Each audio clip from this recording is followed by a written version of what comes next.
सजग असलेलं एकमेव व्यासपीठ भारत न्यूज 44। बातमी तीही बिनधास्त। साहेब, मंगलप्रभात लोढा यांनी 2014 पर्यंत भाजप ही तेवढी राज्यात ताकदवर नव्हती असं वक्तव्य केलंय। कसं बघता याच्यात? काल बघा, मी देखील वाहिन्यांवरती आमचे मंत्रिमंडळातले सहकारी मान्य मंगलप्रभात लोढांचं एक वक्तव्य ऐकलं आणि त्यांनी हे स्पष्ट केलं त्यामध्ये की 2014 पर्यंत इतकी ताकदवान ही भाजप महाराष्ट्रामध्ये नव्हती, म्हणजे हे त्यांनी स्वीकारलं। आणि ठीक आहे, आता भाजप ताकदवान आहे किंवा भाजपचे लोक विधानसभेला आमदार जास्त निवडून आले ही वस्तुस्थिती आहे, पण थोडंसं 2014 नंतर जी राजकीय स्थित्यंतर महाराष्ट्रात घडली, थोडं मंगलप्रभात लोढांनी त्याच्याकडे सुद्धा पाठीमागं वळून बघितलं पाहिजे। कारण 14 ते 19 जेव्हा भाजपचं आणि शिवसेनेचं सरकार होतं तेव्हा काय वस्तुस्थिती राज्यामध्ये होती हे आपण पाहिलं। पण 19 नंतर जेव्हा महाविकास आघाडी झाली आणि ते झाल्यानंतर भाजप विरोधामध्ये बसली आणि उद्धव ठाकरे साहेबांनी राष्ट्रवादी काँग्रेस आणि काँग्रेस बरोबर महाविकास आघाडी करून सरकार केलं।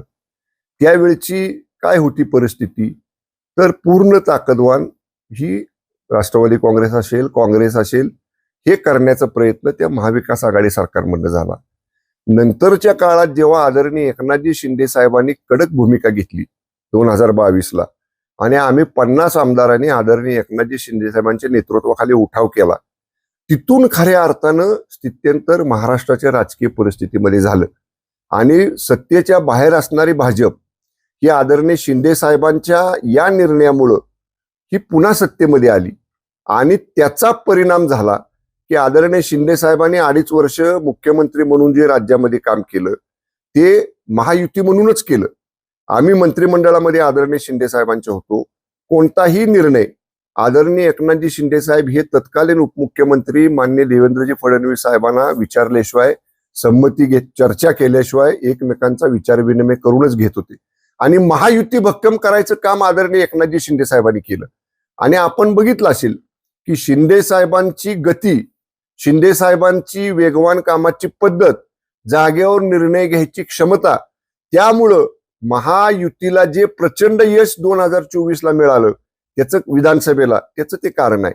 बरं, आपण जर म्हणाल तर 2024च्या लोकसभेला देखील फॉल्स नरेटिव्ह जो सेट केला गेला महाविकास आघाडीकडनं त्याचा काही प्रमाणात त्याला फायदा झाला, पण लोकसभेच्या निवडणुकीनंतर विधानसभेच्या मतदानापर्यंत आदरणीय शिंदे साहेबांनी एवढं झुकून देऊन काम केलं की आपण बघितलं असेल, आम्ही 80 जागा विधानसभेच्या लढलो आणि त्यातल्या 61 जागा निवडून आल्या। आणि मुख्यमंत्री माझी लाडकी बहीण योजना, 1 रुपयात पीक विमा, महिलांना 50% एसटी मध्ये सवलत, सुशिक्षित बेरोजगार तरुणांना प्रशिक्षण योजना, अशा वेगळ्या वेगळ्या क्षेत्रातल्या सगळ्या लोकांसाठी भरीव काम या आदरणीय शिंदे साहेबांच्या मुख्यमंत्री पदाच्या कालावधीमध्ये झालं। त्याचा परिणाम महायुती भक्कम होण्यामध्ये झाला।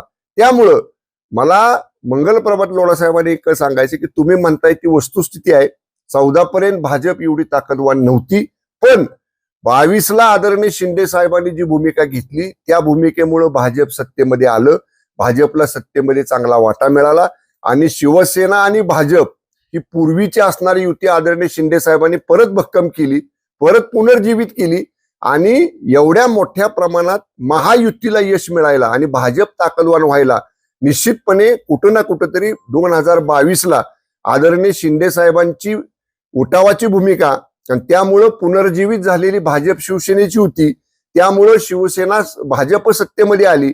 तसं बघाल तर आम्ही सत्तेमध्ये होतो ना 2019ला, आम्हाला काय सत्तेतनं बाहेर जायची आवश्यकता नव्हती।